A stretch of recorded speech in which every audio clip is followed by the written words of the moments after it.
Good afternoon, everybody, and welcome to another Live at the Waterhole, brought to you by, of course, Wild Earth in association with African. And what a fabulous vista to start the afternoon.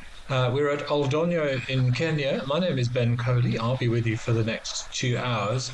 And how about this? Giraffe, eland, and elephants all enjoying a drink at Oldonyo. Absolutely beautiful. What a great way to start. If you are joining us for the very first time, remember this is live and it's interactive, so we would very much like to hear from you. Any thoughts, anything you want to discuss? We'll happily try and read everything out that comes through to us. And yeah, just share your these wonderful views. How nice to see accommodating elephants as well. They don't seem to be too perturbed sharing their waterhole. Zebras in the background as well. What a wonderful, wonderful way to start.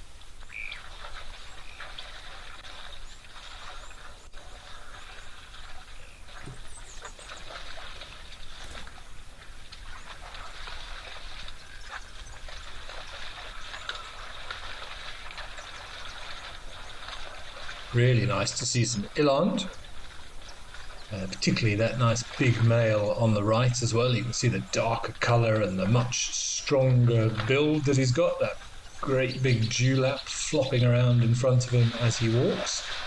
Beautiful animal, and one of our largest antelope, rivaling the buffalo in terms of weight, up to 800-900 kilograms potentially.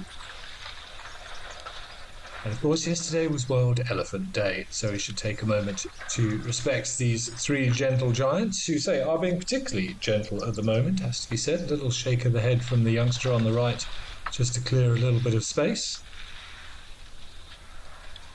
Asking the big one nicely if he can have a turn at the little water pipe there, and being gently rebuffed. Some nice tender moments.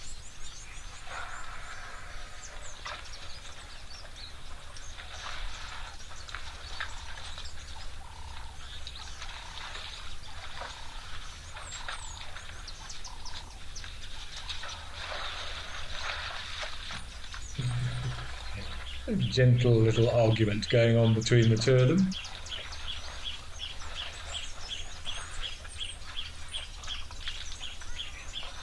Makes you wonder how far back those bonds go. These two are obviously very comfortable in each other's presence, despite the difference in size and age.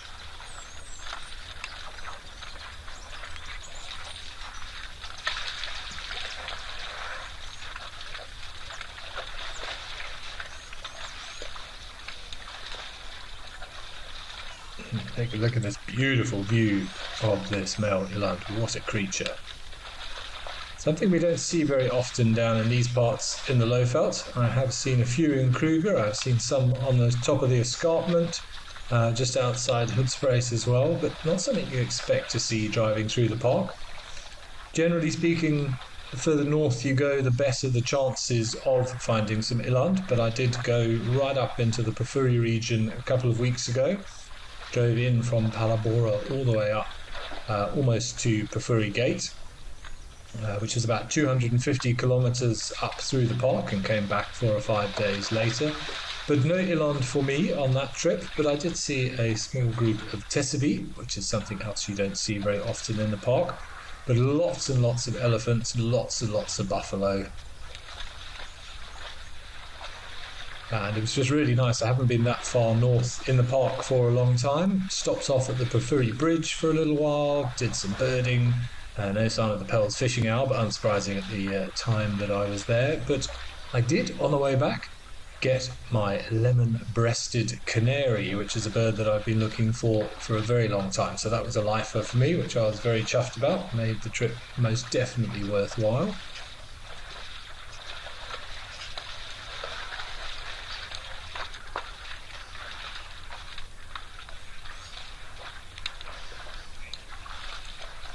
Very established dewlap on this bull. So we think important from a visual perspective, I suppose a little bit like the lion's mane in terms of showing dominance and majesty. but also very important in terms of heat regulation and being able to expel some of the body heat through the thinner texture of that dermis there. Plenty of blood vessels to facilitate that heat exchange, because it's wobbling around.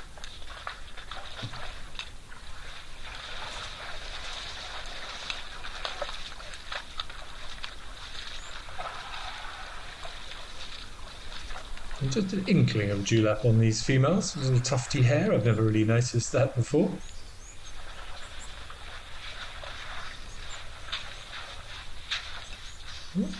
Harping of the antelope as another elephant approaches. So we've had a few messages come through. Hannah, you're agreeing, what a fantastic start. Yeah, absolutely lovely to see so many different species together and appreciate nature in all its various forms. Garth, you're also saying this tiny waterhole is always so busy. I agree, we always say it, but of all of the... this young bull decided to express a little bit of frustration at all these eland.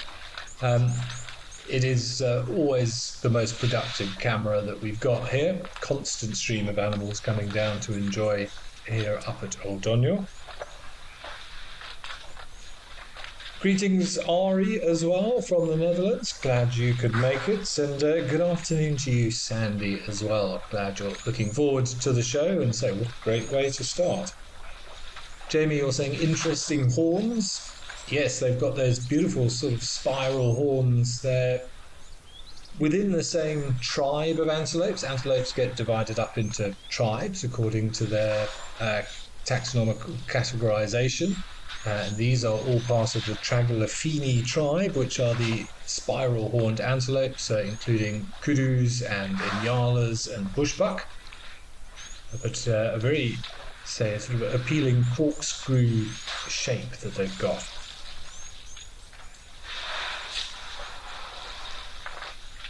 A very bold eland, quite happily having a drink surrounded by these great leviathans.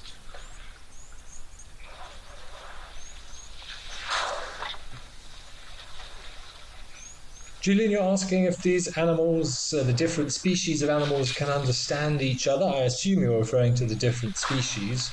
I don't think in terms of language, Julian, the vocalizations and the pheromones with which they communicate with each other on a species basis is unlikely to be transferable, just because it's different pathways, different neurons that need to be firing, if you like, different software to decode that information that you are born with. And I don't think it's something that you can necessarily learn, but you can certainly pick up cues, and body language is universal. That's why it's so important to us when it comes to communicating with each other. Everything from obvious gestures to little micro twitches can be learnt to be interpreted. So in that regard, absolutely, they can have basic levels of communication brought on by body language. And Simon, you say you think the elephants enjoy playing with smaller animals. I think they do as well, Simon. There's an element of mischievousness, whatever the correct word is, in amongst elephants, particularly the youngsters. And I'm sure they do enjoy chasing these poor things around, throwing their ample weight around. But always entertaining to watch, certainly, say, particularly those youngsters, seeing them chasing all manner of animals, chasing birds, chasing each other, and even chasing us as well, I have to say, in vehicles. There's nothing cuter than a very small baby elephant who decides to take exception to your game viewer and give you a couple of mock charges. Just always have to be aware that mum doesn't come rushing to its aid, of course.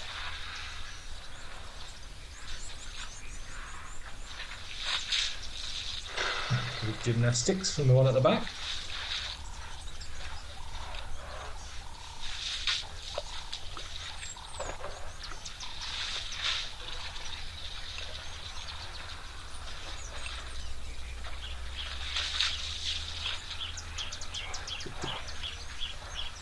Right, I didn't quite catch where we're going next, but we are going to check in at one of our other locations. It'll be a surprise for all of us. Let's go.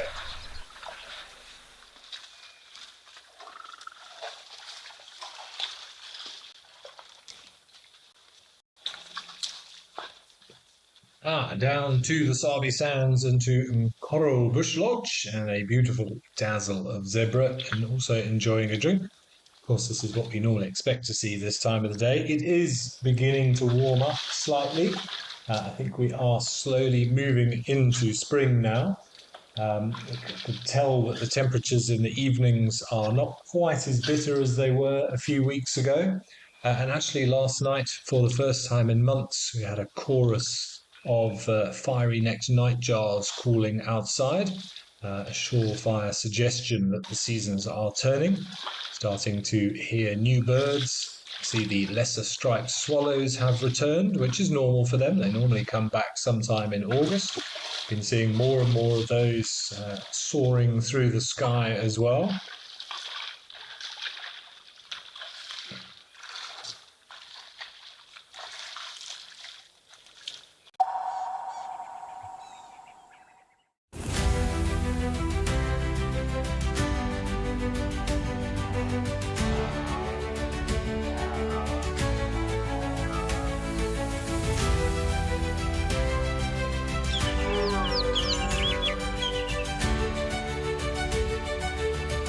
This is an unbelievable afternoon.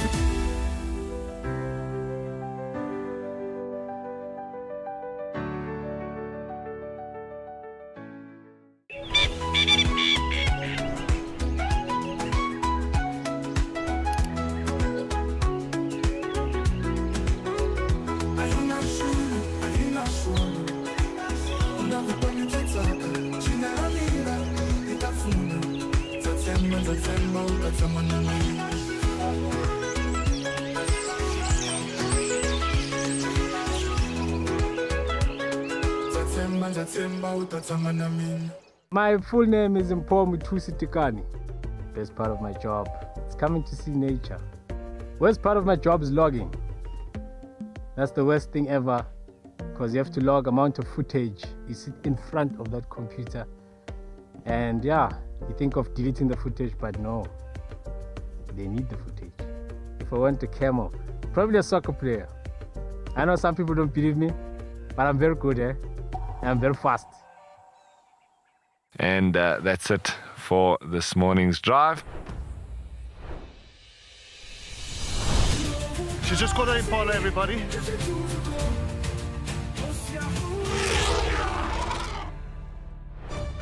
And we're going to be heading out and seeing what animals we can find.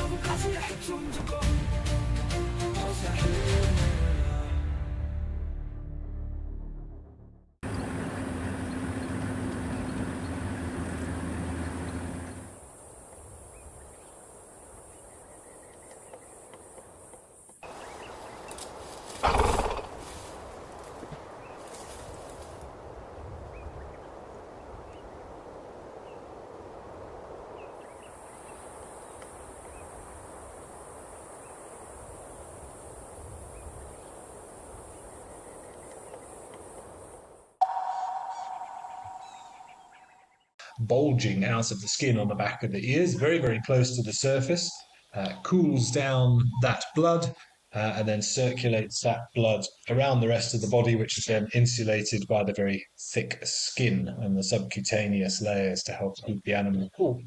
But they will obviously substitute that with mud bathing. You'll see them spray a lot of water and mud on their undersides to combat the reflection of the heat radiated off the surface, and a lot of water and mud behind the ears just to facilitate that cooling process. Nature finds a way, clever designs.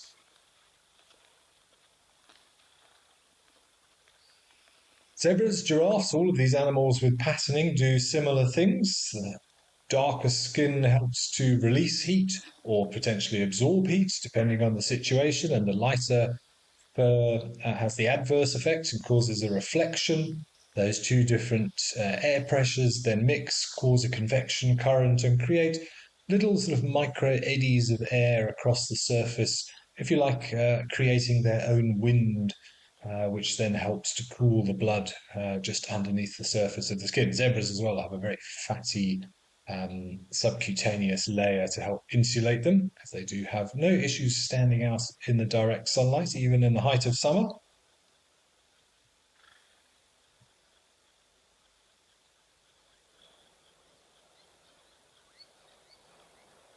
Gabby, you're saying it looks like all their manes are perfectly trimmed. Absolutely, Gabby, nothing but the best for our viewers. We insist that the zebras go get coiffed before their appearance on Live at the Waterhole.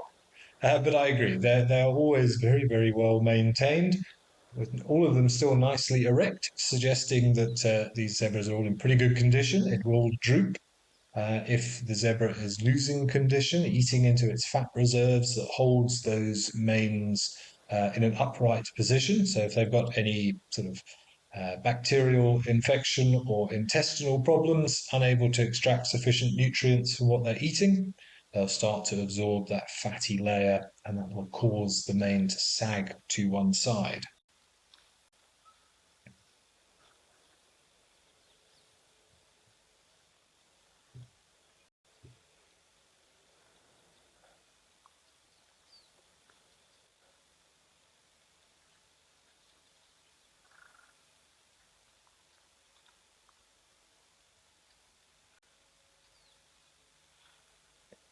Tinnis, my bird list for Southern Africa is now sitting at 593. So hopefully going to get to the 600 barrier landmark at some point soon. But we'll have to see. I need to visit a few new areas or get lucky with a few species. Speaking of new areas, let's take a trip to Botswana and to Camelthorne and see what's happening there.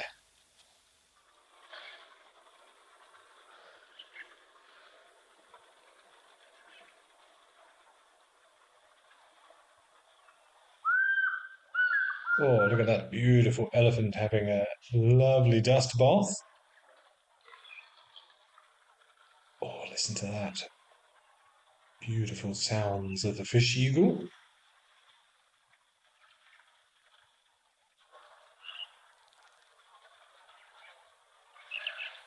The photographer in me is enjoying watching this. Lovely, particularly if they choose to do this early morning, late afternoon with some of that golden light. Some incredible silhouettes of clouds of dust making them sort of look this ethereal, misty quality. Spectacular.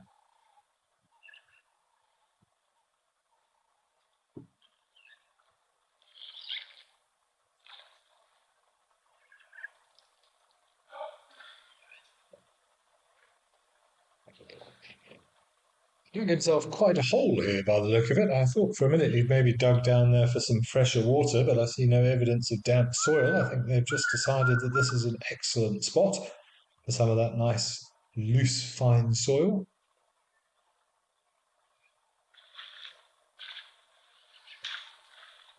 Melissa, that's a good question. Do they ever dust bathe each other? No, however. Well, certainly not that I've ever witnessed or ever heard about. Even with mothers with youngsters, I don't think I can ever recall a mother purposely spraying dust onto a young one to help with the parasite load and protect potential sun protection.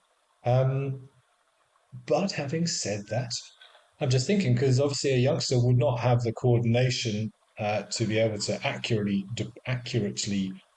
deposit the dust as these adults are doing. So it'll be interesting to know if it's ever been recorded. Certainly, there are stories of elephant mothers giving their babies water from their trunk into their mouth, but never actually heard about it from a dust bathing perspective. I shall see what I can find out. So that's a good question.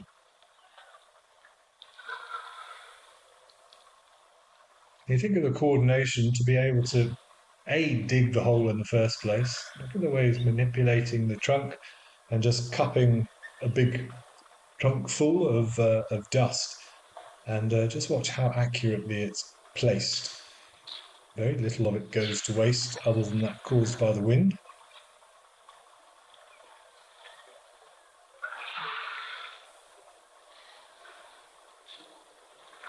Lorraine, you're loving the fish eagle call in the background. Absolutely, it's such an iconic noise.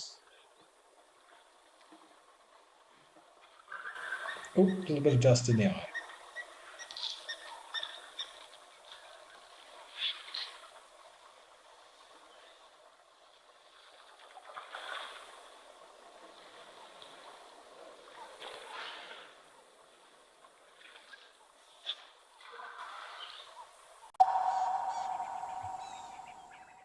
For years, we've shared virtual wildlife. Now, let's experience it for real. I'm Lauren Arthur, and I'd love to show you my amazing home here in the Greater Kruger of South Africa. This 5-night journey is an exclusive connection to my piece of untamed Africa. I live here in these gorgeous landscapes surrounded by epic wildlife. The wild is calling, so come and join me.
Join us on the greatest and largest game drive in the world.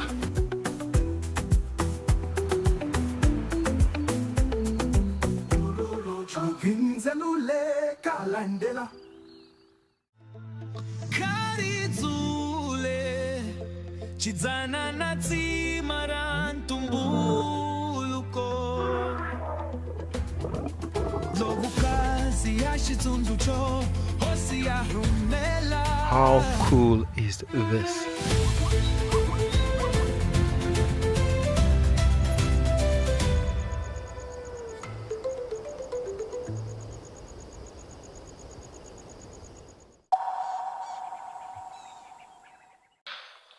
Gnashing of teeth, certainly. Don't want to get in the way of one of those slicing canines.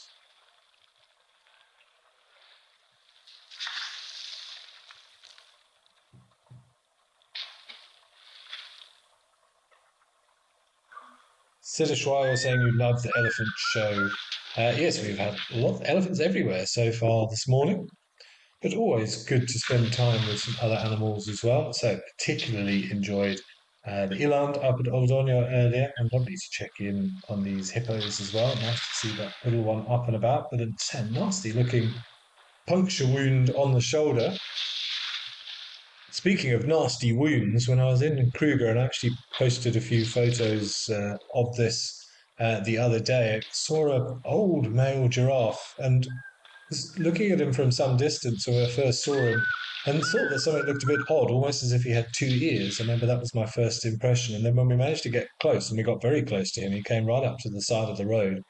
He had a gaping hole. It must be 6 centimeters by about 3 centimeters, just underneath the ossicone, above and behind the left eye. And it looks as if he'd split his entire skull. There's this enormous gaping hole with stuff weeping out of it. It was so deep that you couldn't see the base of whatever was at the bottom of the hole, and it must go down to the brain case. But the bone had healed. It's still weeping, but the bone had healed, I guess, okay. And he was still functioning fine, still looked in relatively good condition considering the season and his age. And it's I'm still utterly mind blown that he was able to function. Looked like he'd lost sight in his left eye, but a hole that I swear I could have put my index finger into and probably not even touched what was in there. It was so deep. Even with the photos, I managed to get a photo looking straight into that cavity, and you zoom right in, it's just darkness. I can't see what's in there. It must be 4 or 5 centimeters deep. Probably the worst injury that I've seen in a while, yet seem to be dealing with life. Incredible.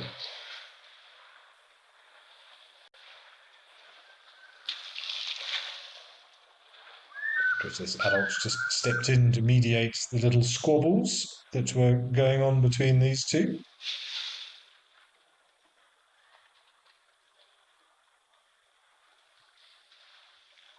So quite what had happened to this giraffe and how he'd ended up with such a severe skull-splitting injury, we don't know.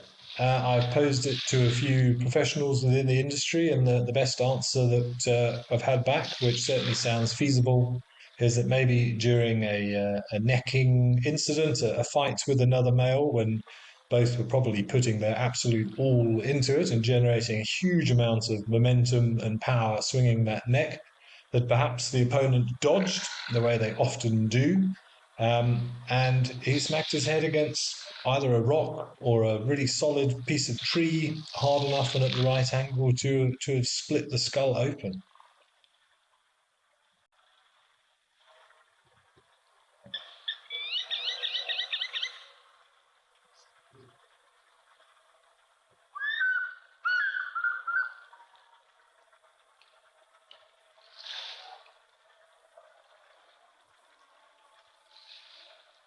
Finkashwalu, would hippos attack any animal at the waterhole? Yes, they do. They can be quite possessive over their water sometimes. Individual animals, they won't mess with the elephant. Elephant will chase them away, but they may, well, they often voice their displeasure. They'll do displays, particularly if it's just one male in the water, and he'll expose his teeth and do the classic sort of hippo yawn. They have been known to sort of rush at things out of the water, but in fairness, not that often.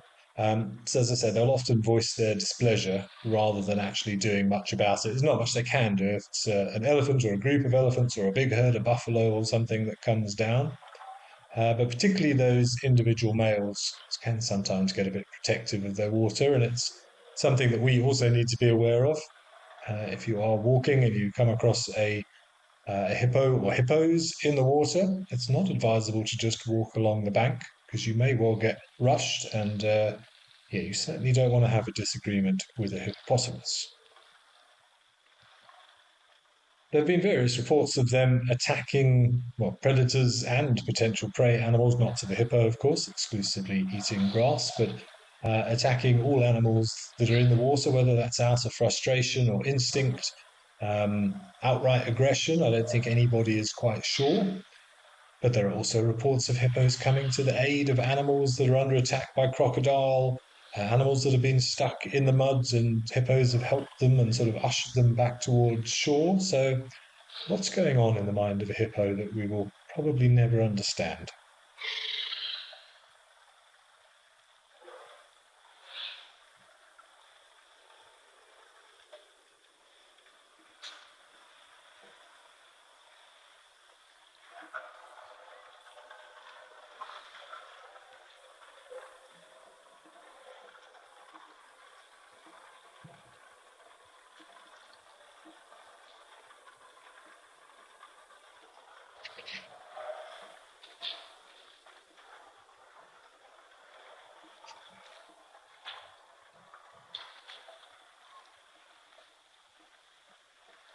Oh, lovely camera work.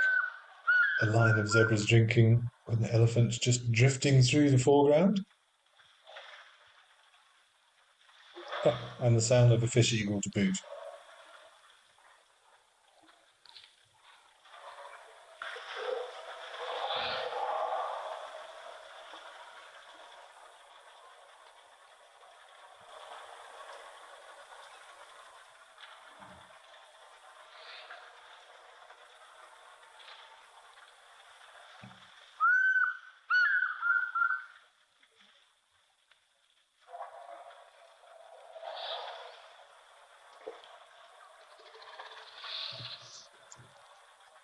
Fish Eagle's very vocal today. A beautiful backtrack to the whole scene.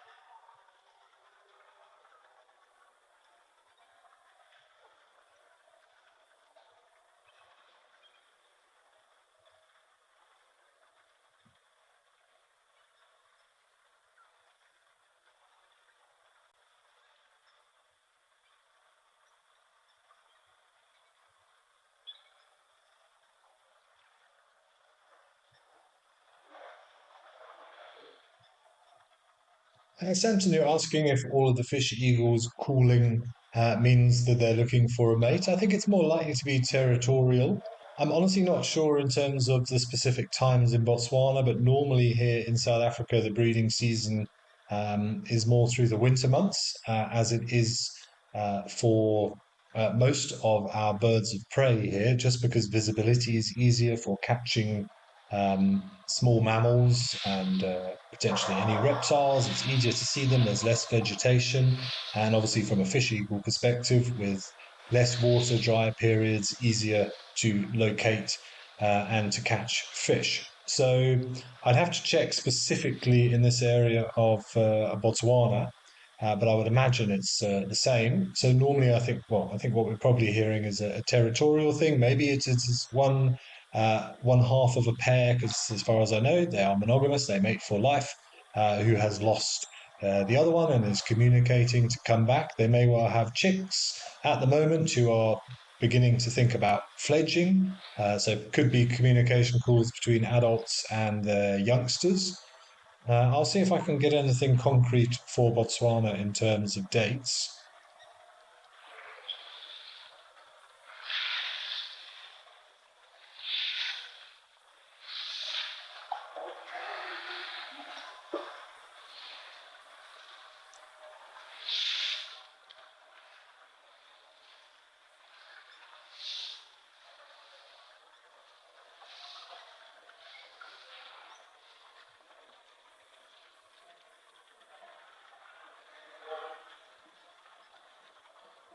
Yeah, most sources I'm looking at just for areas in southern Africa, which doesn't specifically state bots, but Zimbabwe, Namibia, South Africa, all generally through the winter months. So, best guess, I agree, it's very vocal today compared to normal, so possibly something to do with a youngster and a juvenile. If they had bred around sort of the April, May mark, around about 4.5, 5 months to independence. So it might just be at that stage where youngsters are out and about.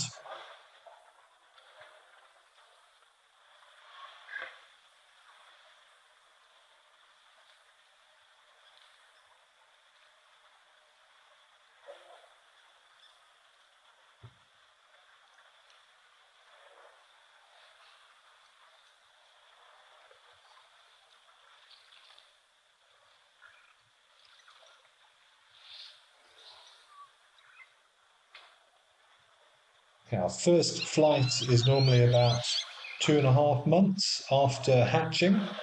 And then looks like for about 2 or 3 months, they're likely to hang around in the area before becoming independent from the parents. So I would reckon that that's probably what we're hearing.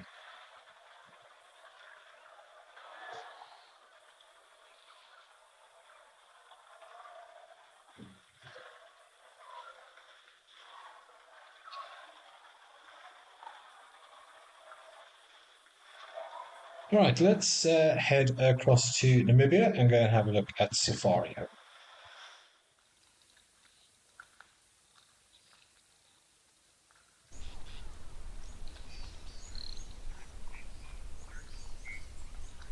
Dusty scene out in Namibia, as one would expect.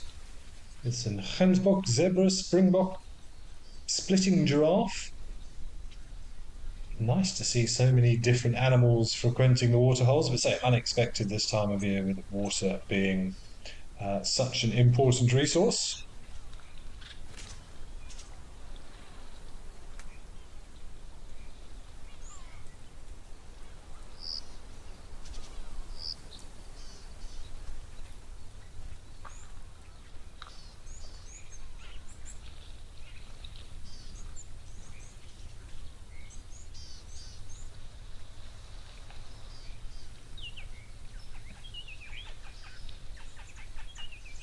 The cat father, you're asking if there's any difference between African and Indian elephants in terms of behaviour and herd socialising.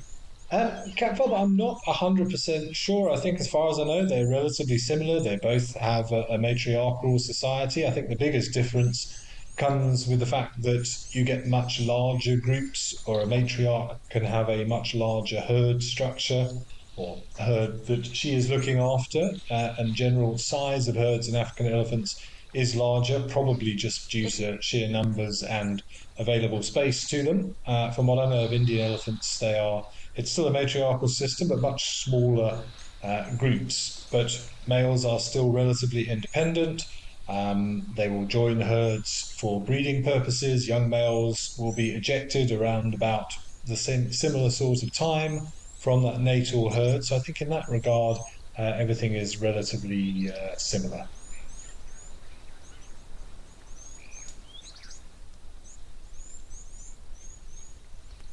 Mr. Elemental, you're asking whether giraffes ever defend themselves against a predator by necking, I assume, by swinging their heads at them and using those ossicones. I don't see why they couldn't, Mr. Elemental. I've never witnessed such a thing. Normally, and I think it's probably just because it's quicker and easier, they will kick out backwards with those strong back legs and stamp down with the front legs. It's much quicker, and you can obviously see where you're aiming. It's a bit difficult if you start swinging your head around. Probably also messes with your balance a little bit, and as long as the giraffe can stay upright, it's still got a fighting chance. If the giraffe was to lose its footing or be taken unawares, if they have a wild swing like a boxer taking a massive haymaker, going to very much leave itself exposed, and a lion won't need too many invites to get a death grip in the right place, or a couple of them being able to jump on simultaneously and drag it to the floor. So I guess they could stay elemental, but I am unaware of it happening. Maybe in extreme measures, I'm sure it has been done, but it's not the primary method of defense, let's put it that way.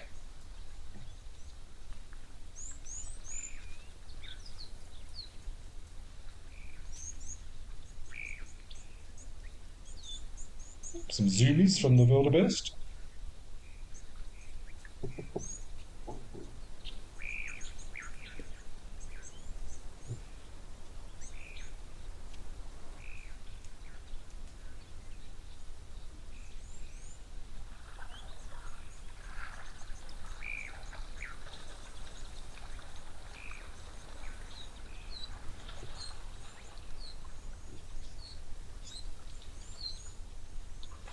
Melanistic marble, you're saying this is a classic Namibian scene in the dry season. Yep, it certainly is. Water very, very valuable out there. At this time of year, you can just see how dry and dusty that environment is. And I've been saying it on every show I've done recently, and even when I look out the window here and don't see really see a single piece of green anywhere, that it's a miracle that the continent can sustain the level of biomass that it's got, considering what looks like a complete lack of food. Very hardy animals, and very good digestive systems for what is required.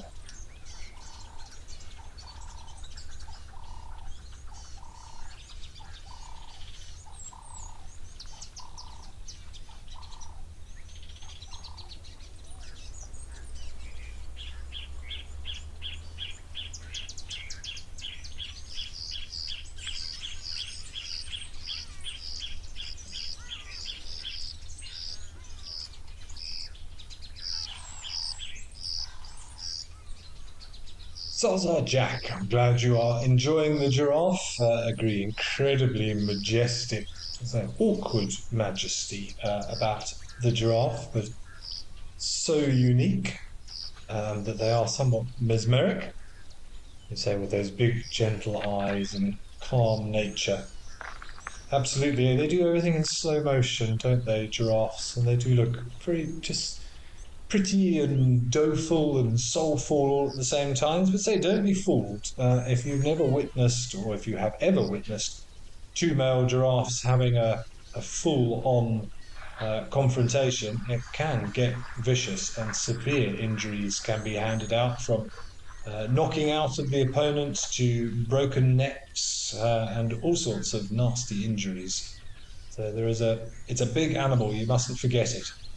You ever find yourself right next to a giraffe? I've got a giraffe on the estate where I live, and they've become very, very accustomed to vehicles.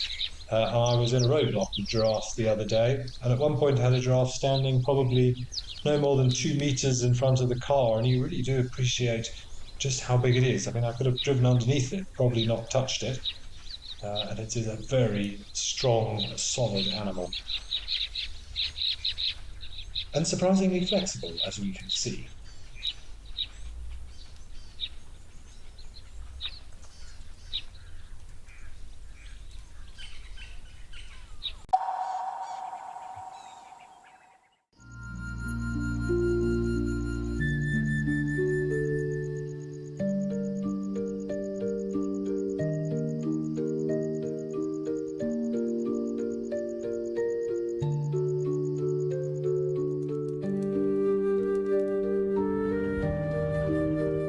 This unfolds in front of you.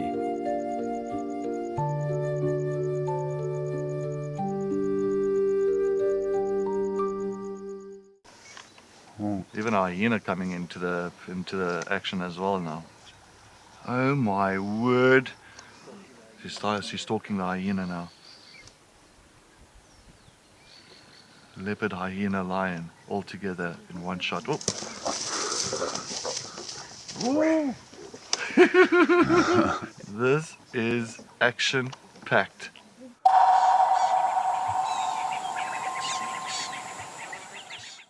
My name is Takuzwa Panda Msesani. My scariest moment is when it happened twice. The other time I was with Cedric, and the other time I was with Steve. And all those times, it was a black mamba.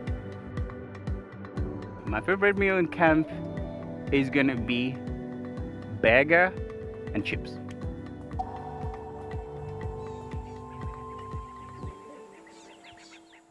Join our expert guides at dawn for a live, immersive safari as the bush comes to life.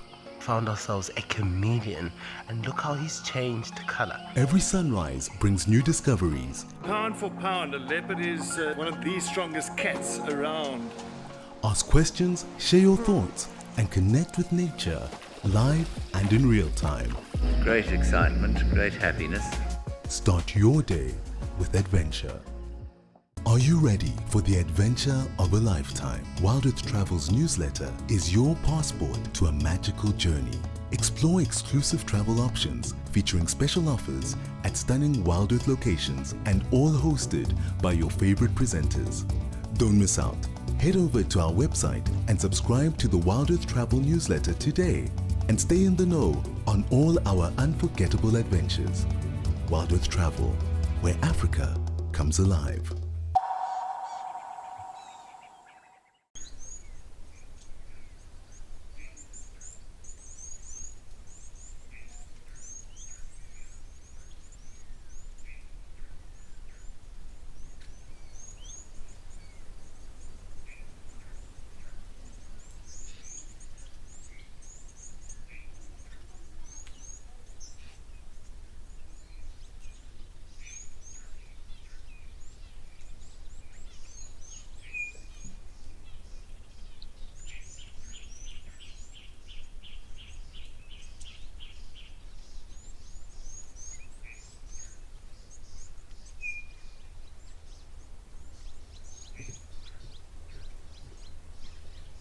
But a relatively tame vulture feeding today.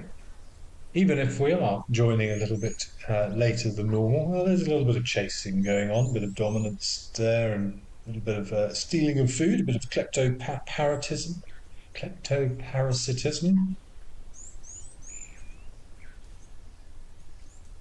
Hannah, you were saying those big pink sacks look so delicate. I assume you're referring to that sort of wattly flap that hangs down underneath the marabou stalks. But yes, you wouldn't want to catch that on a nasty thorn or spine, I wouldn't have thought. But also, rather similarly, we assume, as per the Iland, it is a visual sign of dominance and social status, as well as a way to thermoregulate, along with, of course, that process of urohydrosis of releasing uric acid and coating the legs, making them white and reflecting the sunlight to try and combat some of that harsh African sunlight. Everybody's having a drink. That's why everyone was clustered around there. So yeah, I think we must have missed the initial feeding itself, and everybody washing down their carcass with a little bit of water. Nice to see a little hooded vulture in there as well.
Always nice to check in on our little vulture restaurant. I think we can also go and check in on our black eagle as well. Let's keep the avian theme going.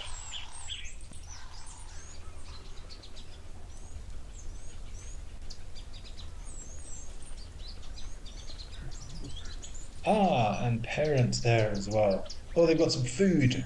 Is it another poor unsuspecting hyrax, I would imagine? Is one of their favourite food sources. It's certainly something brown and hairy. Yes, that's those are definitely some hyrax feet sticking up there out of the nest. Sorry everybody if that's a little bit squeamish for you. But this poor chick has to feed. And so amazing to see, I saw this chick last about 10 days ago where it was just starting to develop some darker plumage, and just in the last 2 weeks perhaps, look at that beautiful feathers that it's now starting to develop, those big shaggy feathered legs, beginning to look like a miniature eagle now, certainly.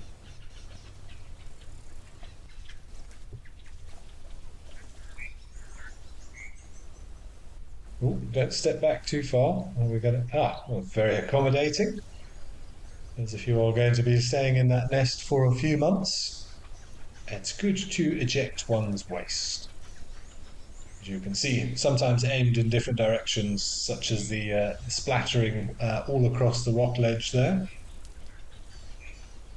You do get some species of birds that will actually purposely defecate within the nest. Doves, for example, do that, and it's thought because they make rather flimsy platform nests, there's not a great deal of architecture, design and engineering that goes into a dove nest, that perhaps by defecating the uric acid there when it dries actually helps to bind the nest. How lovely is this, actually was being fed some food by the adult and then decided to take matters into its own hands. Very special moments to enjoy. Jackie, yes, almost sprayed that onto the camera. That would have been quite amusing. I'm not sure how close the camera actually is physically to the nest, but yeah, that would be a blooper.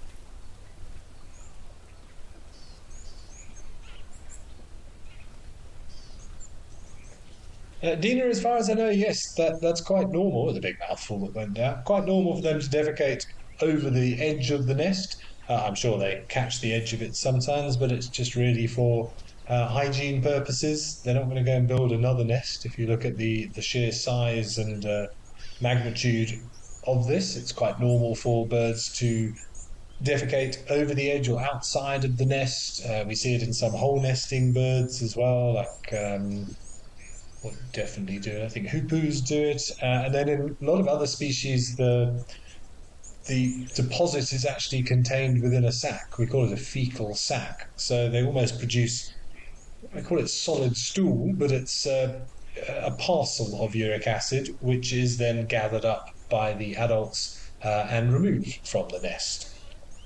But it's all necessary just from a health perspective. Don't want to create a breeding ground for bacteria and parasites and other things.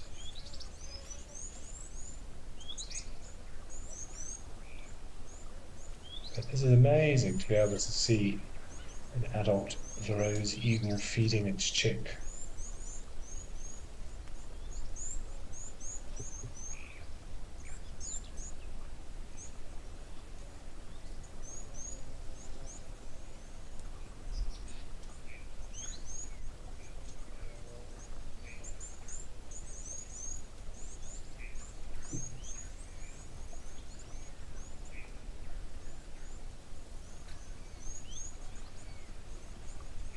Very small pieces that are being torn off, considering they're quite capable of swallowing large chunks at a time.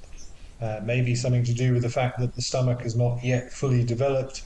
Maybe the gizzard maybe requires some grit and things in it just to help with that mechanical breakdown of the food that is swallowed.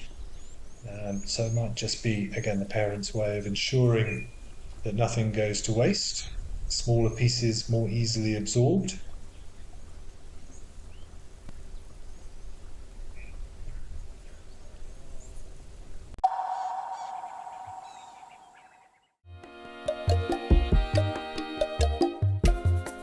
My name is Amy, and today we're going to be doing things a little bit differently.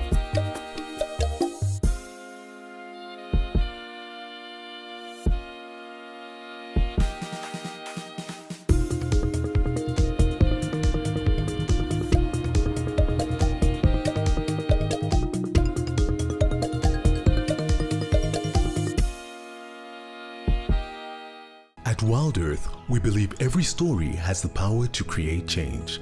That's why we've launched the Wild Earth Impact Foundation, a non-profit dedicated to conservation and social impact. By showcasing conservation stories, we can change lives, protect nature, and empower communities. We have partnered with Empowers Africa to accept tax-deductible donations from US donors. Your donation will help fund critical programs that support our mission. Join us and be part of the change. My name is Takudzwa Panda Msesani. I really want to film an artwork, and it has been my goal. I'll be just keeping my eyes open. The worst driver is James. He's driving. Yeah, you gotta be holding on back in there. Yeah? Like in bumps, and I mean, it happens when these things happens when you're actually going for animals usually. But then, yeah, he's driving. Yeah, you gotta put your seatbelt.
glamorous eagles, certainly.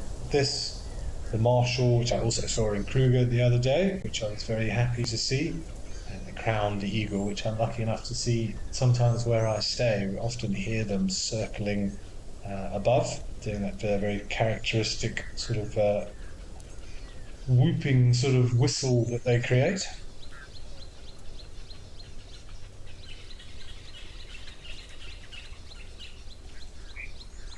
These youngsters are just enjoying the view, while mum or dad, depending on which one it is, also gets a little bit of a meal.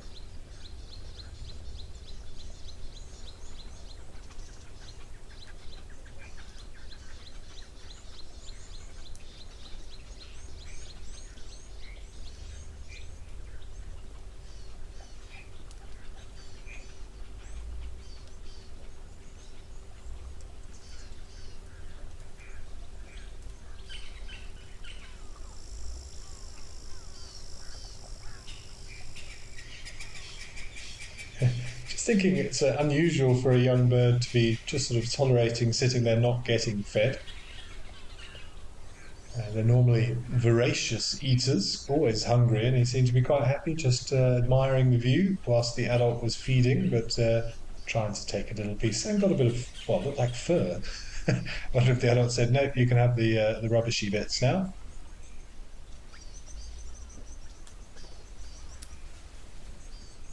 Time for seconds.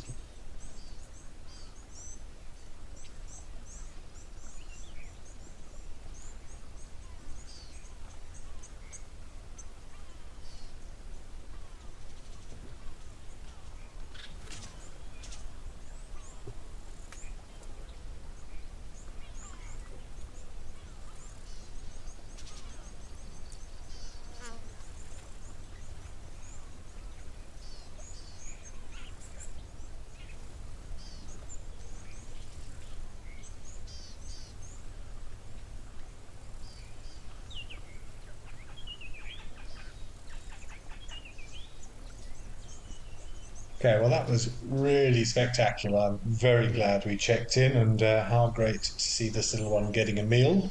And good luck for your first flight. But let's head back up to Kenya and Oldon.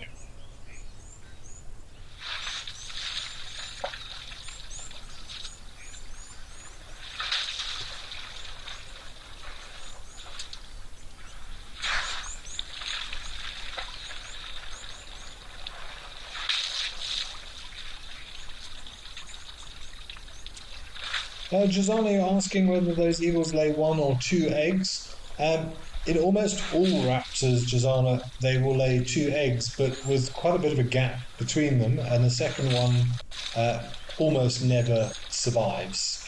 It's not because it's always ill or sick or anything when it hatches.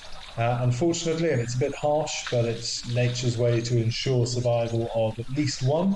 The second egg is normally considered an insurance policy, and if the first one hatches successfully, the second one just won't get enough food. It'll be dominated by its older sibling. The older sibling will take all of the food. The parents will focus on the older one because it's the stronger one, and it's the one more likely to be to actually receive the food because it's going to beg harder, and siblicide is not uncommon either, where the older of the 2 siblings will kill the younger of the 2 siblings as well. So unfortunately it's a bit harsh, but that's very normal in raptor society. So I imagine they had 2 eggs, but only one of which will be raised to adulthood.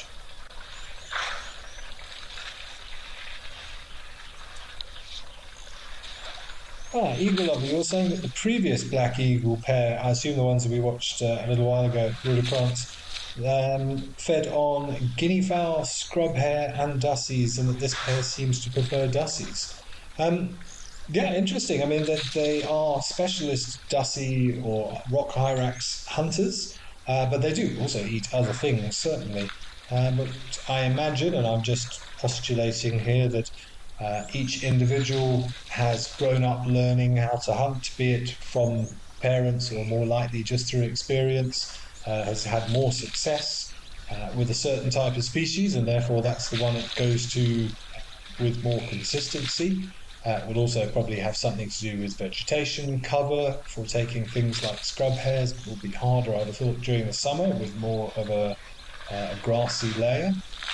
And different things happening within those populations of what there is a prevalence of.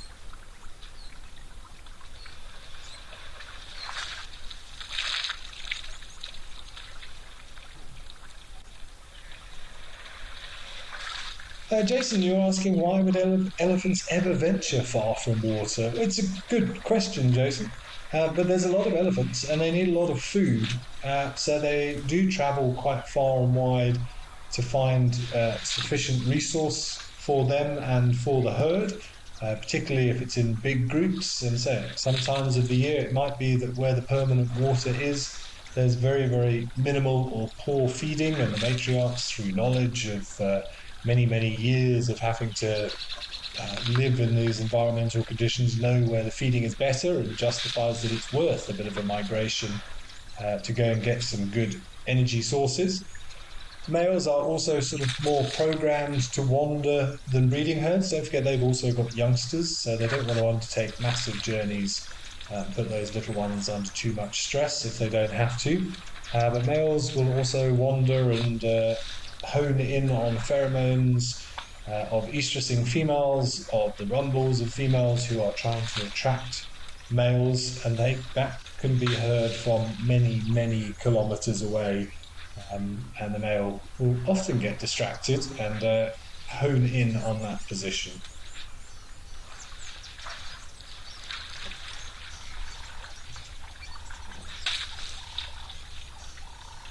And it's important that they do venture far from water. It's a conservation discussion that has been had many, many times before, but things like in Kruger Park, where we have loads and loads of artificial water points to give the animals a sufficient amount of water and everybody to be happy. But the problem is then the animals don't go anywhere. Elephants eat an enormous amount of food and absolutely decimate the vegetation in the surrounding area of those waterholes because they don't have to go anywhere.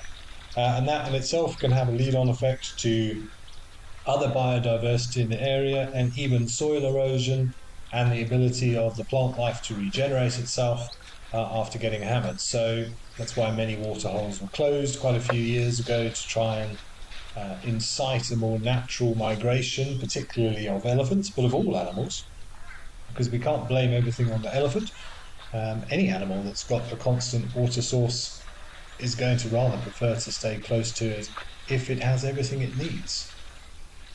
So it's one of those conservation lessons that were thankfully learned many years ago, but are still very relevant here today.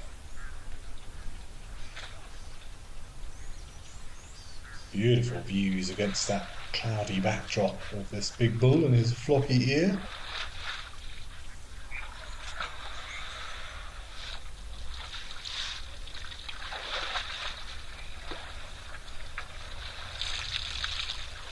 Lovely textures of the skin. Contrasted beautifully by the zebra passing behind them. It's been some lovely opportunistic camera work. Look at that little natural frame of the zebra in between the elephant's legs. Very cool.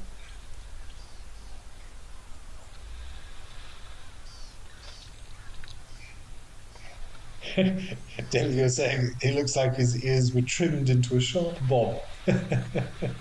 It's very fetching. Maybe it's a through choice fashion statement. It looks like he's quite an old elephant, midlife crisis perhaps. But you can see very nicely what we were talking about earlier with those veins on the back of the ears and just how thin that skin is in comparison to the rest of the body, where it can be up to 2-3 centimeters, maybe even more in thickness. So paper thin, but a massive surface area. If you add up the front and back of both of those ears, more than a third of the entire surface area of the animal in its entirety.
Darkmane Lover, you're saying it's always an elephantastic day when you see elephants and you love them. I think we all do.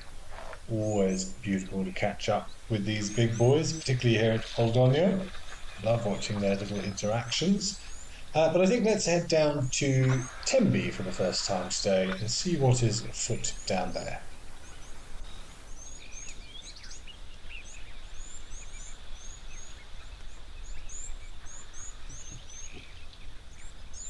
More elephants are afoot. I suppose I should probably ask whether any of you had a good evening with the Perseid meteor shower last night. Went out for a few hours before moonrise and took 700 or 800 photos pointing in the general direction of north, hoping to capture a few shooting stars, and managed to attain the sum total of none, which is rather annoying. I don't seem to have much luck with shooting star and meteor photography, but it is normally better early in the morning down here in the southern hemisphere, just with visibility of the constellation of Perseus. But it wasn't easy for anybody this year, with about an 80-85% moon. Made the sky quite bright and would have dimmed out all bar the brightest meteors. But I'd love to know if any of you got a good show where you are, and if any of you saw early this morning the beautiful conjunction between Jupiter and Venus right next to each other in the sky within 1 degree, which is about the width of your little finger held at arm's length. So it's still a good chance tonight as well, of course, with a slightly 45-minute later moonrise there or thereabouts. We've got an extra 45 minutes of darkness, of astronomical darkness tonight at least. So I will definitely be out giving it another shot, or multiple shots tonight. I filled up 2 memory cards last night and have formatted both of them, as there was nothing worth keeping on them. So clean slate to try again tomorrow. And of course, don't forget next month, big news, 7th of September, there is a total lunar eclipse visible from South Africa and a lot of sort of Central Europe and Asia. It starts South African time somewhere around 7 o'clock, I think. So definitely a great opportunity to get out there. It's not at a particularly antisocial hour. You get to see the moon disappear and then be cast that sort of eerie amber orange by the sunlight being refracted around the Earth's through our atmosphere. And so it's casting all of the Earth's sunrises and sunsets simultaneously on the face of the moon.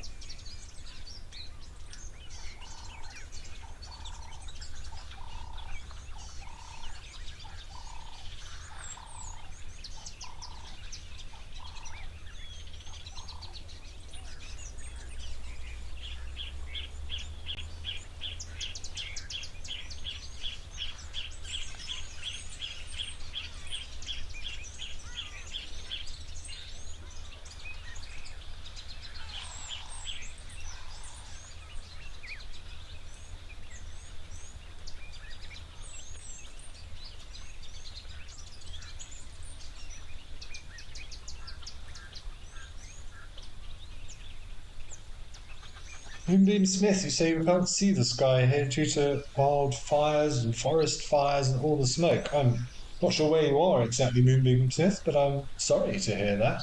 I hope that they are sort of under control and not doing too much damage. But yes, between light pollution and those sorts of natural events, plus moonlight, it can be quite a difficult thing to do, to get out there and enjoy the night sky these days. And of course, urge all of you to consider light pollution as a genuine issue in the world. Where you can, do your part. Don't have those white, blue lights, have softer orange lights, and try and just angle them down. That's all you really need to do. Rather than wasting all of that light up into the sky, just focus them down on the ground. After all, that's where you want the light to be.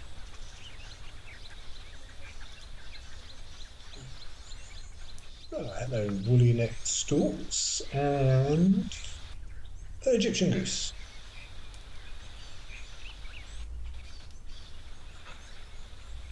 Lady Macbeth, you have a street light right outside your house. Oh dear.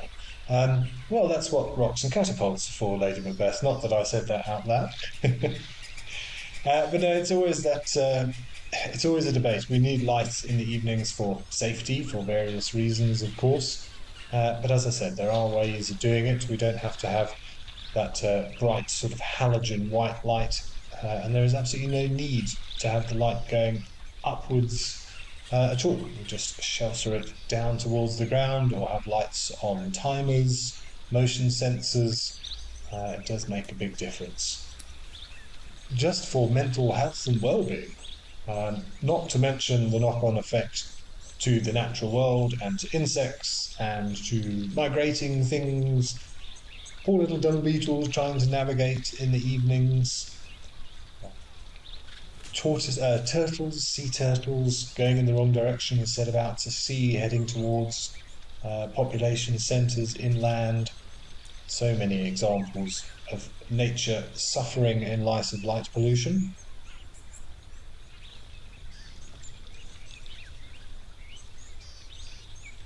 A rather regal looking grey heron as well.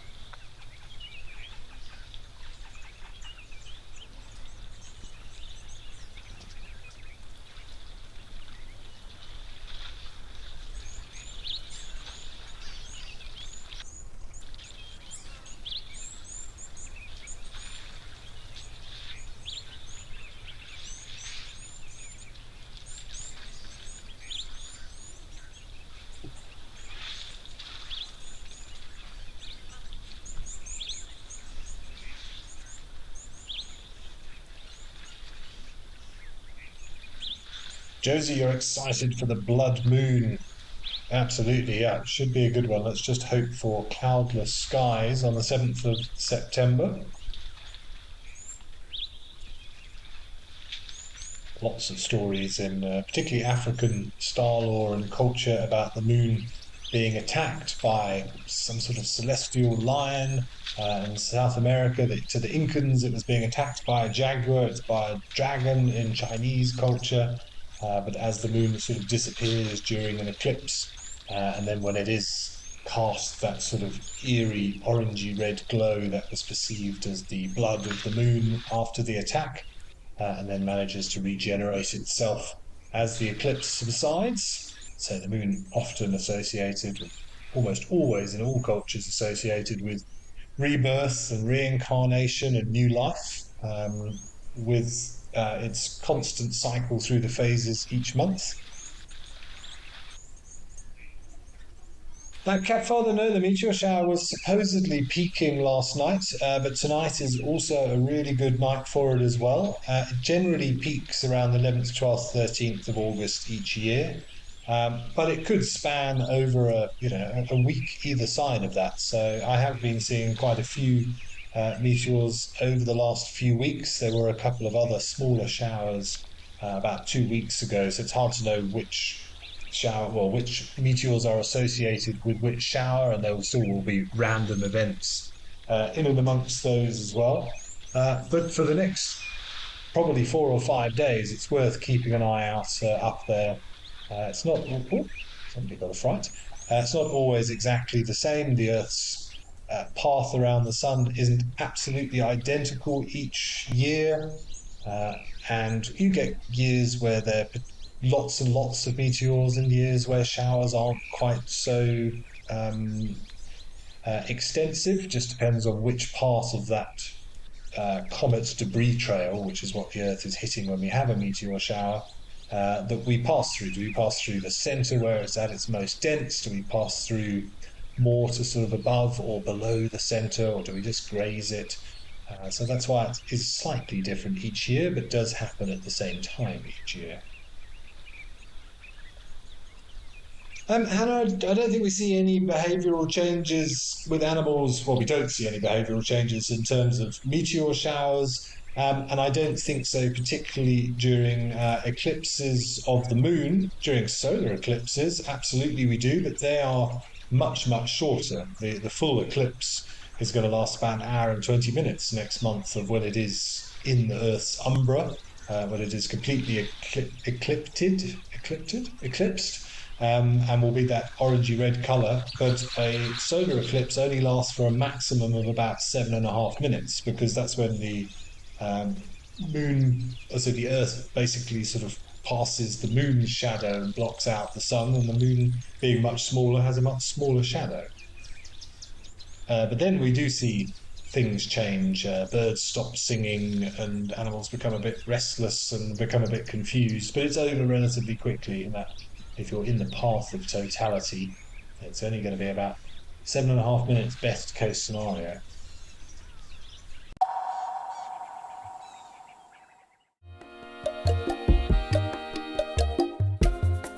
My name is Amy, and today we're going to be doing things a little bit differently.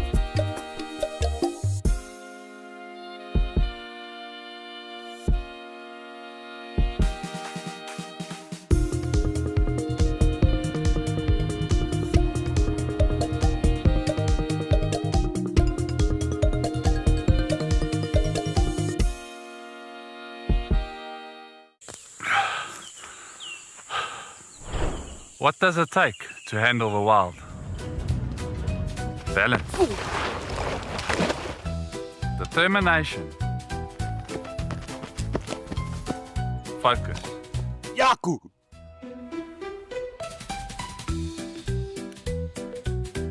And gear that can take a beating so you don't have to.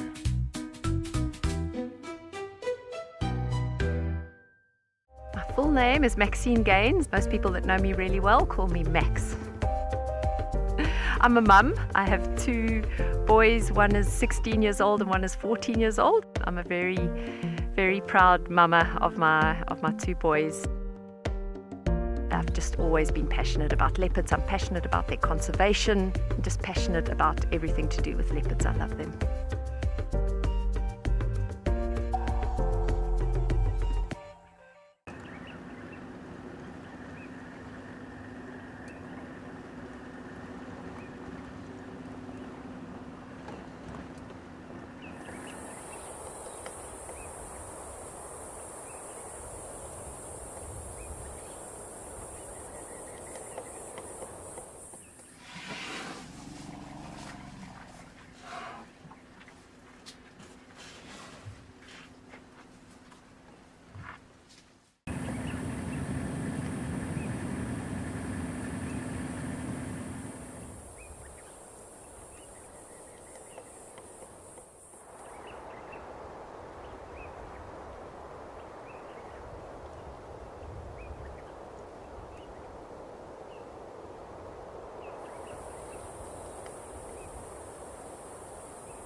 And I've been chatting to a few people about trying to do something in this area. It's actually very difficult and a long process to get an area proclaimed a dark sky reserve, but I'm very glad you're saying you're happy to hear me promoting awareness for light pollution. It's such a simple thing, Henny, that's the thing, and we would all benefit from it. If nothing else, it's just really, it's pretty and it's nice to look up at the sky. And it doesn't take much. If everybody did a little, well, which we could say about an awful lot, of course, it would make a massive difference. Lisa M, with regard to the eclipse, will you be able to see it in Western Europe and in England? I don't think you're going to. You might get the sort of the tail end of it, just because you're an hour before us and it happens quite soon after sunrise here, and you're in summer, which means it gets darker later than it does here. So if my maths is correct, and I'll have to double check it specifically, but I think the eclipse, full eclipse, or when the moon is completely within the umbra here, is around about 7:30, or is that when the actual eclipse starts? It's somewhere, it's between 7:30 and 10, the whole event. So that's going to be between 6:30 and 9 for you in England. And I would think this time of year, when are we? August, it's probably light until quite late. So I don't think you will, Lisa M, but you'll be able to check. Have a quick search online. Just search the lunar eclipse from your location and whether or not you'll be able to see it. But I unfortunately think not from the UK.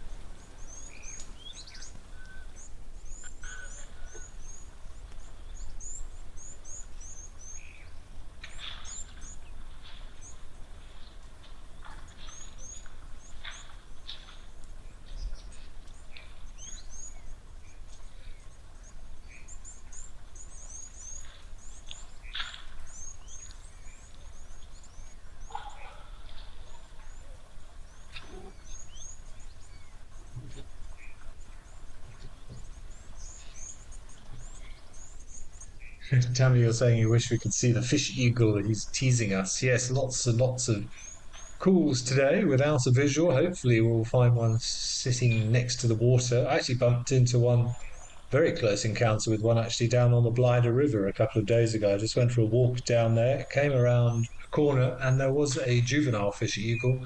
And it flew off from the bank, probably only about 10 meters away from me. Beautiful to see its full wingspan. But yes, I'm sure our zoomies will be on lookout in case we can get a view.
My name is Amy, and today we're going to be doing things a little bit differently.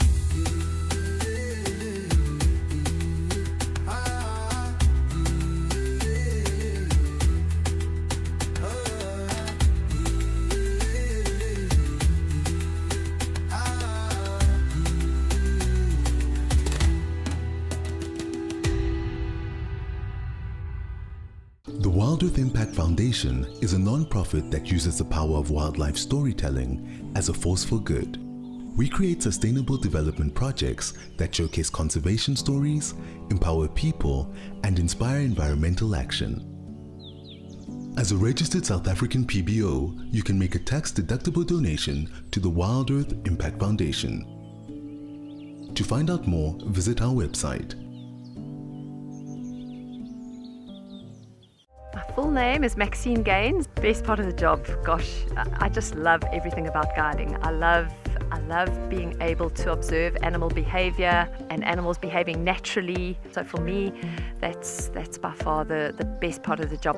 And so what we do here at Wild Earth is develop those connections with the people that are viewing and maybe just light a little spark that says, you know what, I want to be involved in protecting this ecosystem. Welcome to Safari Spotlight. We'll be And you pretend like you're a serviceman, eh? Got no idea what's going on this reserve.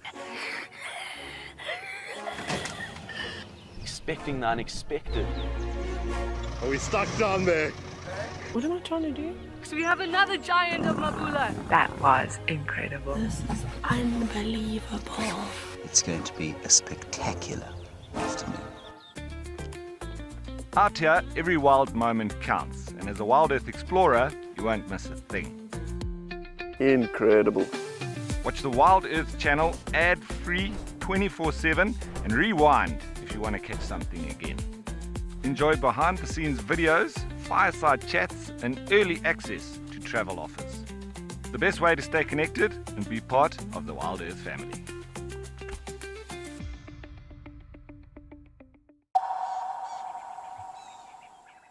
Special to see. Makes you wonder, say, what ancient people thought when they looked up there and saw the heavens changing so dramatically in a short space of time like that. So generally seen as relatively bad omens, eclipses, that the gods were unhappy or there was a big change afoot. So one rather nice story from Bushman style lore of eclipses were caused when a great celestial lion placed its paw over the surface of the moon to afford anonymity and darkness to its marauding brethren down on Earth, and that the local people would retreat into their huts and bang pots and pans and wave sticks and bang sticks around to try and fend off any potential attack which may be forthcoming.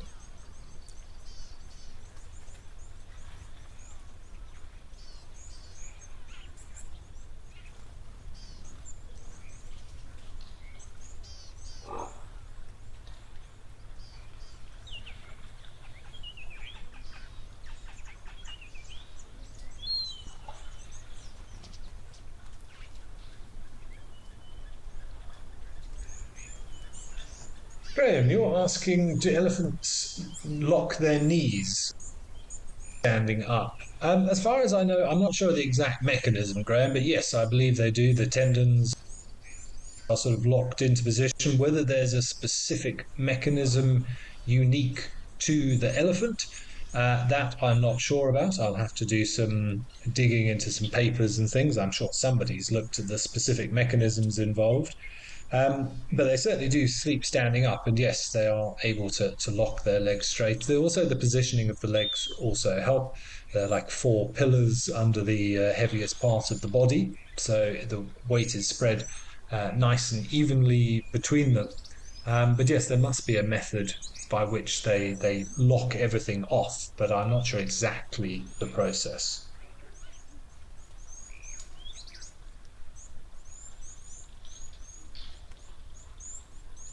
Catfather, you're asking just what time should you have a look for the meteors tonight? To be honest, any time, Catfather, is a good time, but I'm not sure where you are because that will have an effect. But they're called the Perseids for a good reason. That means that they radiate or seem to radiate from the area of sky that we would consider the constellation of Perseus. So that is, if you backtracked all the shooting stars associated with this particular shower, the majority of them would seem to emanate from that part of the sky where we observe the constellation of Perseus. So have a look at a star app, put in your location, and sort of scroll through the hours until you see where Perseus is at its highest point. That will be the absolute best time, but they can hit anywhere at any time. It'll just be the majority that seem to emanate from there. That's one of the problems for us here in South Africa this time of year. Perseus doesn't rise until the early hours of the morning, and it's a little bit more of a northern constellation, so we can barely see all of it above the horizon from here in South Africa. So we don't get to see the best part of the sky to observe. But not to say that there won't be others visible. But better for the Northern Hemisphere this time of year.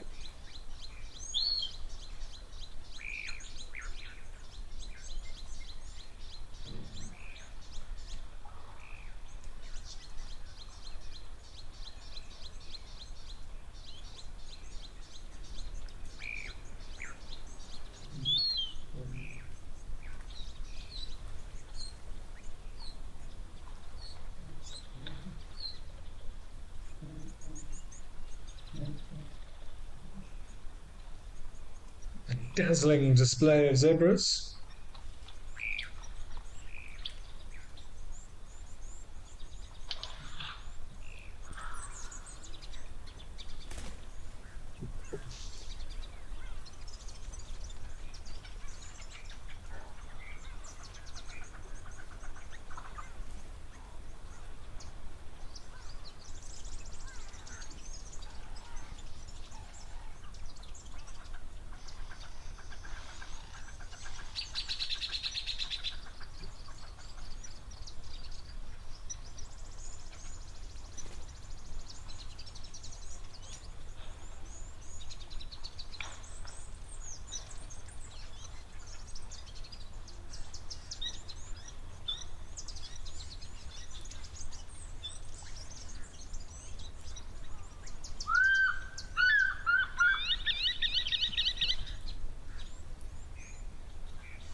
Yeah, I was just trying to have a look more into this locking mechanism in elephants for you, and it seems it's called a stray apparatus, or apparatus, depending on where you're from.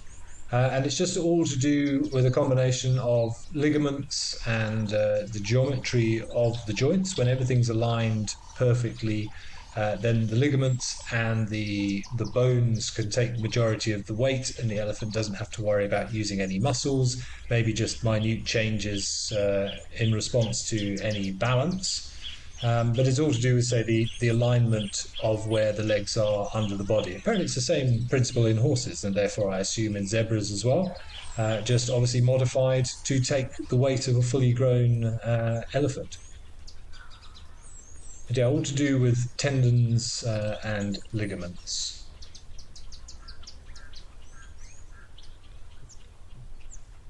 Realistic Marble, you're saying this looks like an amazing place to stay. Absolutely, there always seems to be lots happening at Camelthorne, particularly if you like hippos. Huge population of hippos that we've been seeing here of late. And speaking of amazing places to stay, it's a good opportunity to remind you that we have a Timbavati safari with Lauren coming up on the 4th to the 9th of October this year in the Timbavati Private Nature Reserve. It's a group size of 6, so it'll be a private tailored experience with Lauren Arthur, and you get to stay in Amaya's elegant tents. You have a plunge pool, 2 open air dining in the wild, twice daily game drives in the Timbavati, and guided by a wildlife presenter with deep conservation expertise. So if that sounds like the sort of thing you'd like to get involved in, please do get in contact and book your spot. There are only 6 available.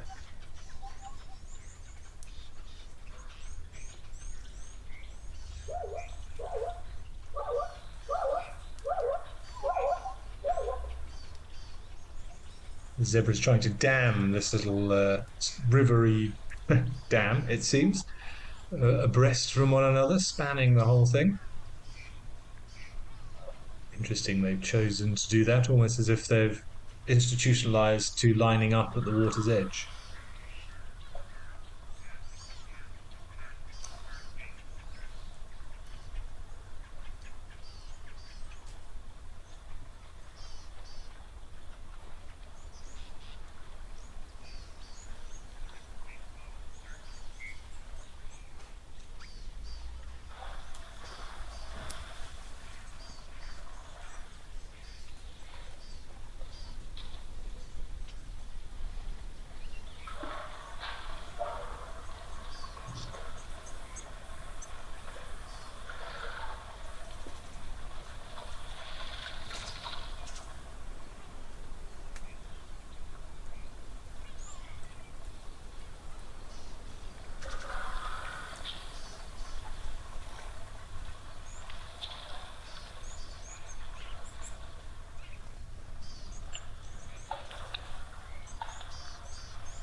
Dolly Flop, in the UK, you want to know whether zebras are a purebred species.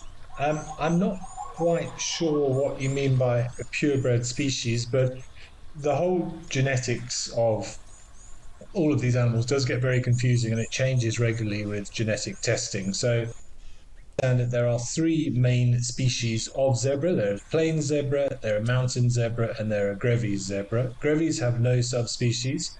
Mountain zebras have 2 subspecies, and then there could be as many as 6 subspecies to the plains zebra. These are plain zebras, but quite which of the subspecies I wouldn't like to say. I'm assuming that it is the Birchall zebra, which is now, say, considered a subspecies of the plain zebra, Equus burchellii. So yeah, but depends what you mean by purebred. They do, I think, certainly the subspecies interbreed with one another. But hopefully that answers your question best I can for you. Right, I think we're going to head over to the Sabi Sands to Jackie's.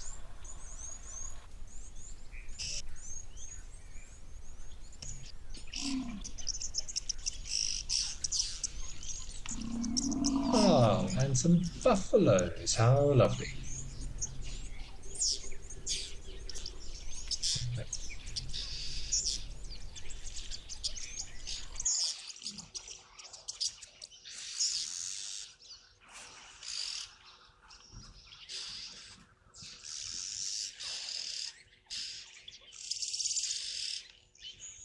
Familiar chorus of oxpeckers as well. Lovely male looking at us from the ground there. This one just seems to be nudging everybody. The oxpecker better mind out for those flailing horns.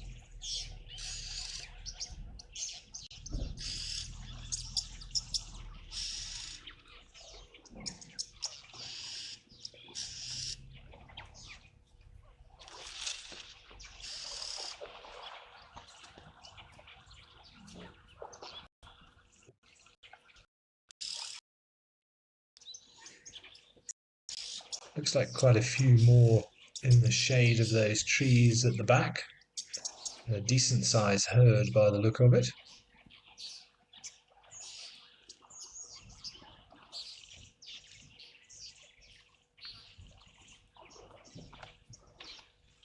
But a pretty good place to set up shop for the day, I would suggest. Spread out all over the place.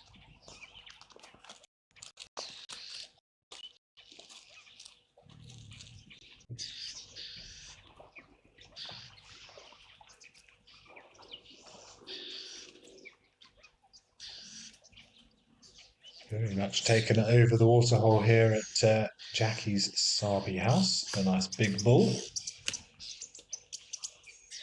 fact, these all look like bulls, ostracised from the main group. Little bachelor group having a paddle.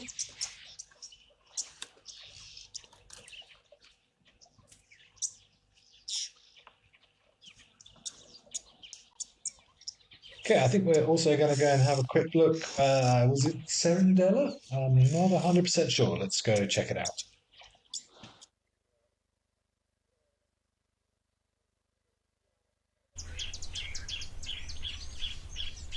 And some baboons having a drink.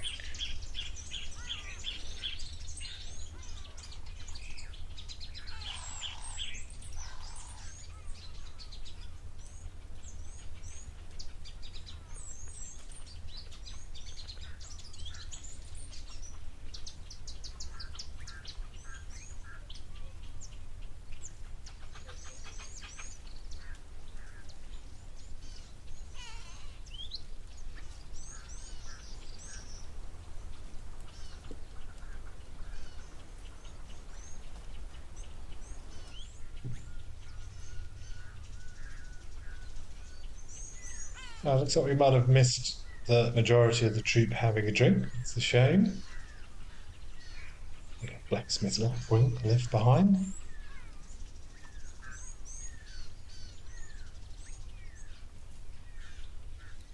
Okay, well, nice to even get a brief visual of some baboons. Let's head back up to Old Donya in Kenya.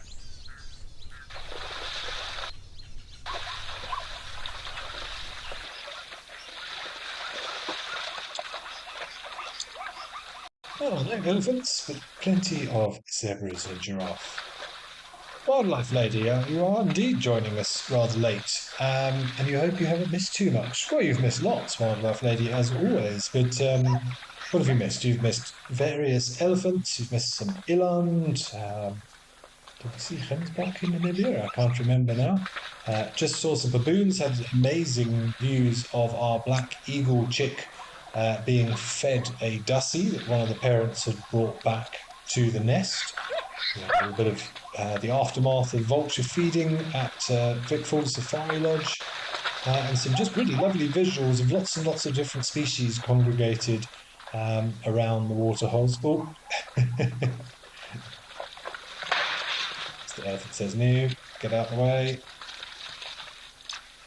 Damon, you're just saying the giraffes seem a lot more relaxed without the elephants. Yes, they do. And unfortunately, chaos has ensued again.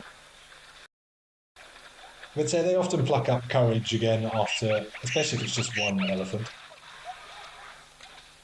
And hopefully they will come down and finish their drink. See, the zebras are already starting to return. A lot will be dictated by how tolerant the elephant is, but hopefully he just wants his water and is happy to share the rest.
Garth, yeah, absolutely. An elephant could get violent over a waterhole. It does, and regularly does happen, that elephants can get very protective over the waterhole. There have been various cases, even some which we've seen here. Of there was a very famous view, which I'm sure you can find on YouTube if you go and have a look, of where an elephant sort of tusked a giraffe who was doing nothing except had a drink and moved off, and the elephant chased after him and pretty much lifted him off the floor with his tusks. So it does happen, particularly amongst the youngsters, or maybe a musting bull. It's just a little bit overly testosteroned and loses his temper, basically.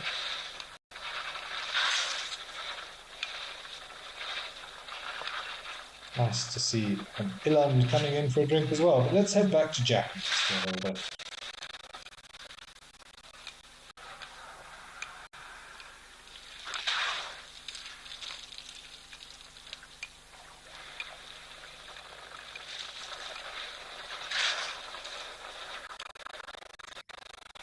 Well, before we do that, it looks as if one of our giraffe has plucked up the courage to come and drink in between the two boys.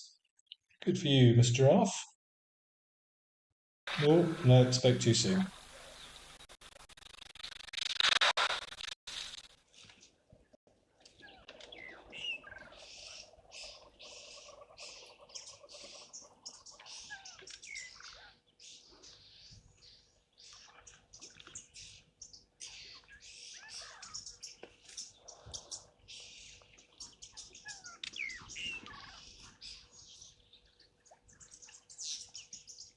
They're very pretty little buffalo, aren't they? Well, they are like calves. I was going to say they look just like calves, but they are calves, basically.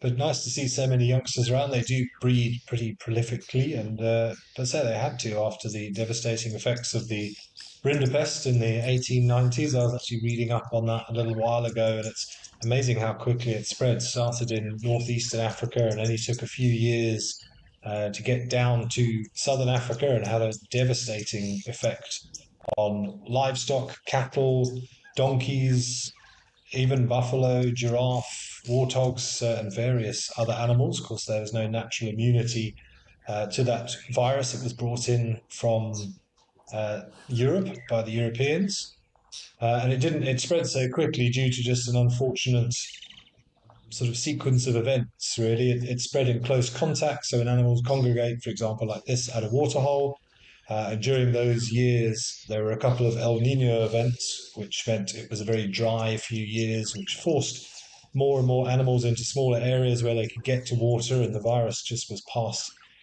in between individuals and very rapidly spread right the way across Africa, and so it had huge mortality rates. And had a knock-on effect from the social perspective as well. People also really struggling. It changed the environment around them. Less cows meant that grass was no longer dominating. Wooded species began to take over. That fueled things like tsetse flies. People were forced into those areas. Sleeping sickness became a big problem. It was a really tough couple of decades back in those late 1890s. But thankfully, it's all but eradicated now, the rinderpest virus. I think that was done around the 70s, although I think occasionally strains of it do show up. But a testament again to a species' ability to regenerate itself. And certainly no shortage of buffalo now. So I saw 3 or 4 herds numbering many hundreds each just last week in the park.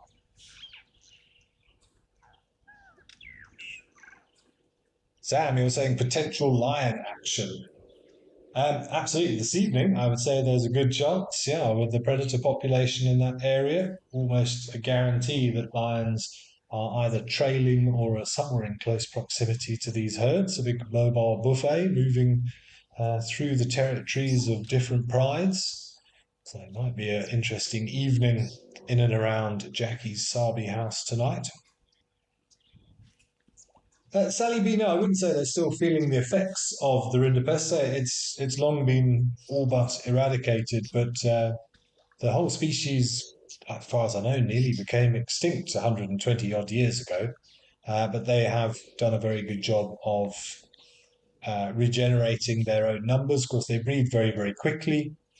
One youngster every year. Their mortality rate is relatively good. Due to the social structure and strong community bonds of being able to mob potential predators and things. So over the last century or so, their numbers have done very well. Of course, there have been other problems like foot and mouth and corridor disease, which just keep the numbers in check. And we still do have the occasional outbreak of that sort of thing. But so there are fairly strict boundaries in and around certain areas now where you have to have double fencing to avoid domestic cattle reaching or being able to interact with buffalo even through the fence line to try and stop the risk of those communicative diseases passing into reserves. And clean buffalo, so TB-free buffalo in particular, highly sought after. These buffalo are not clean buffalo. Many of them probably carry TB, but maybe don't manifest actual symptoms or succumb to it. But we do see that transferred to things like lions and occasionally even certain antelope species as well.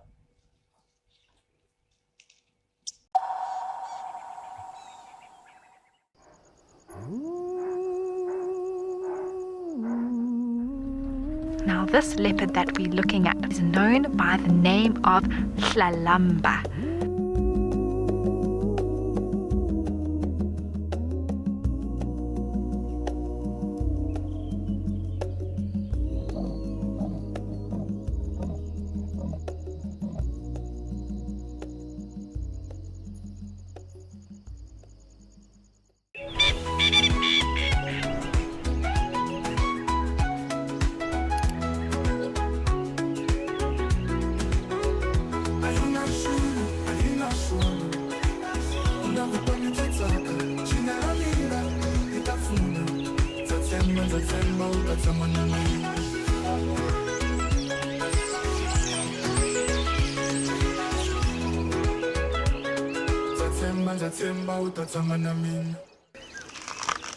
Would you like to know what an elephant's favorite food is? You could ask me questions like that in real time.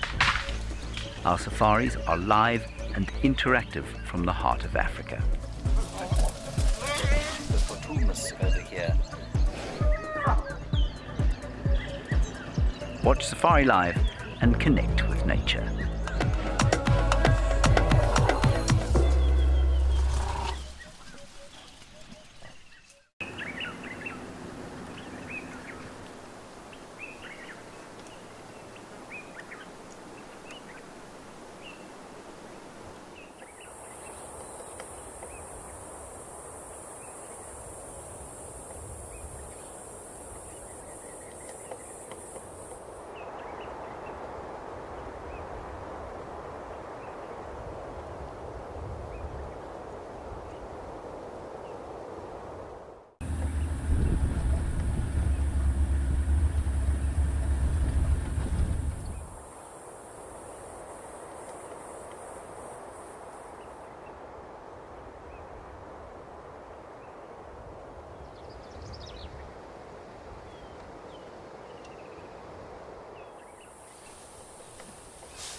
Rather tender little exchange by those two bulls on the right.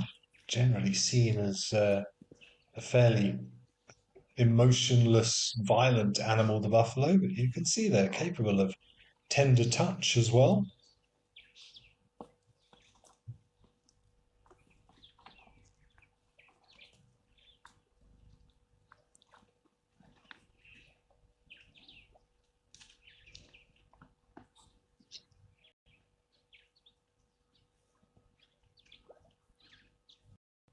Hannah, you were saying their chewing direction changes for each rumination period. Well, that's good to know. Interesting. I'll have to do a little bit of reading up on that. I suppose it would make sense. Mix it up. I doubt it has any effect on the way the food is ground, but it might help to increase the longevity of the teeth by evening the wear and tear, perhaps.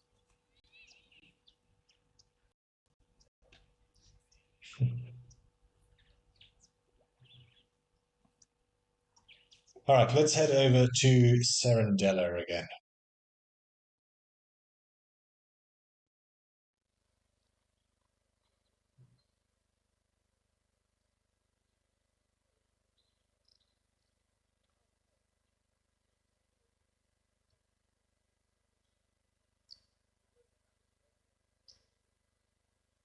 A lovely scene, hippo in the water. What looks like also another, at least one buffalo in the shade of the Tambuti Grove over there. Those lovely concentric ripples coming out, emanating from the hippo.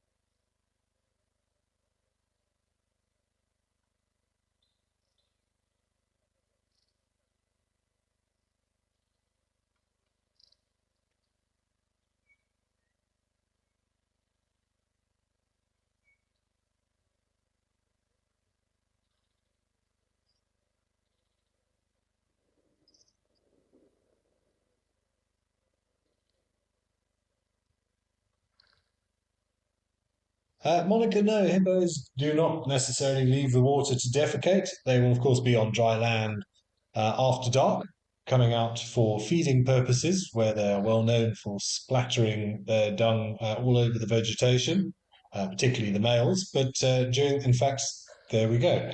During the daytime, they will defecate in the water without any shame whatsoever. Not sure whether, in fact, he is doing so there, just splattering the tail in exactly the same manner as they are well known for doing on land as well. But that's actually a really good thing. As unsanitary as it may sound, it's a very important link in the nutrient cycle, bringing food that was ingested on the land that passes through the hippo and then is released into the water, and that helps to feed a lot of the aquatic life there that relies on that sort of detritus that passes through the gut. Lots of microorganisms and fish that will feed on the leftovers of what is produced. So it may sound rather unpleasant, but it's all part of the circle of life.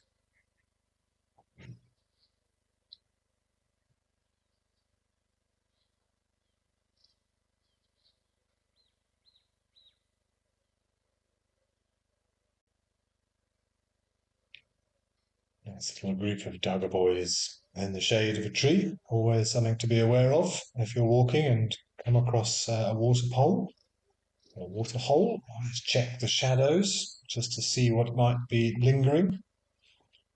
Not uncommon to find these little groups or individual buffaloes that have been, say, ousted from the herd. In my opinion, choosing to leave the herd and living a far more solitary and, dare I say, peaceful existence.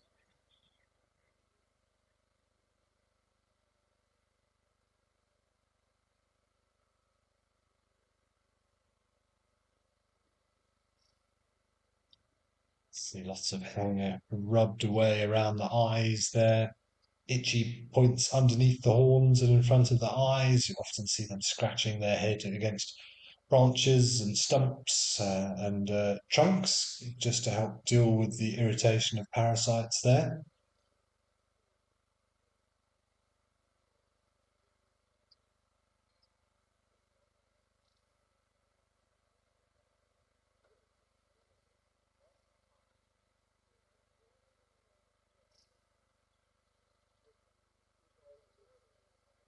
Very languid chewing motion.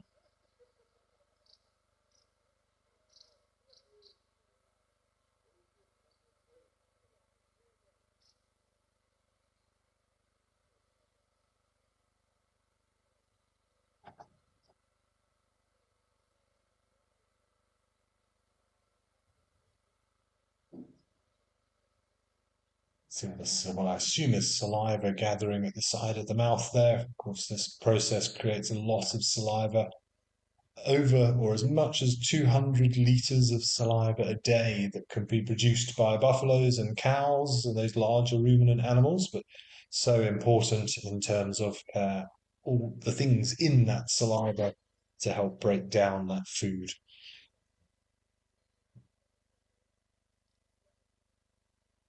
But unfortunately, we are almost at the end of the show, less than a minute to go. But thanks, everybody, for joining me. Thank you so much for all the questions and the comments. I hope you've enjoyed a rich diversity of nature today. Lots of interesting stuff to see. I think the highlight for me was certainly spending time with our black eagle nest and watching it get fed by the adult. That was very, very special. But just really nice to see collections of different species at the different water points. I will be back again tomorrow from 12:30. I hope you can join me, but have a great rest of your day, and I will catch up with you then.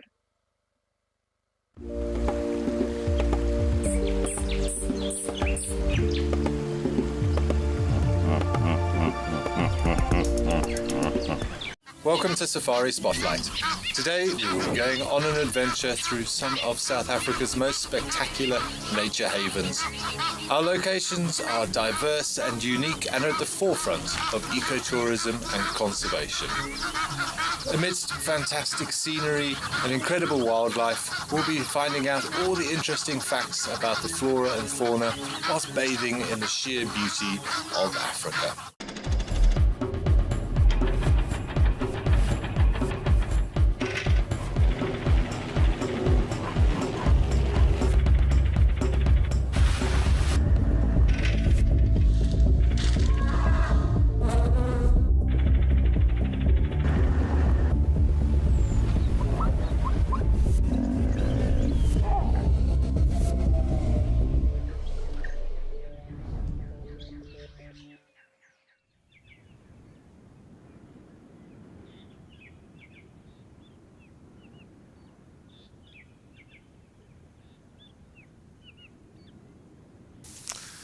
So everybody, just going on a nice, slow little bumble, little bushwalk through the wilderness.